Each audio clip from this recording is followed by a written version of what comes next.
one of the reasons why I came to Fusion was I could do things that were not possible anywhere else. When I worked on Windows, making SMB for many years, there are certain architectural limits of the Windows platform that I ran into. And there were architectural limits of other SMB providers that I would observe in the market. So for example, on Windows, a product that I like and enjoy and worked on for 20 years at Microsoft, I could not scale things down the way that I wanted to with SMB or up the way I wanted to with SMB. So I couldn't make containers. It's architecturally just not possible based on the design of SMB running in the kernel space and in Windows. I could not make extremely large clusters because of the way that, like, say, a storage space's direct Windows server cluster was limited on its node count and its architecture of its storage.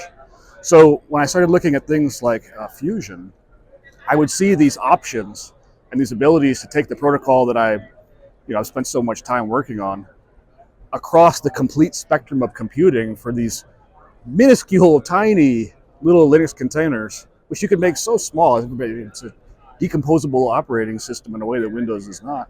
Or these terrifically gigantic clusters running dozens and dozens of nodes, scaling up to hundreds and hundreds of gigabytes a second of performance.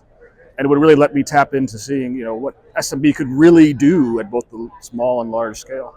And since Fusion provides all of the other feature set of Windows and expands across against the feature set of other competing products with high performance and use of hardware, I could get my cake and eat it too everywhere I wanted when I was using Fusion.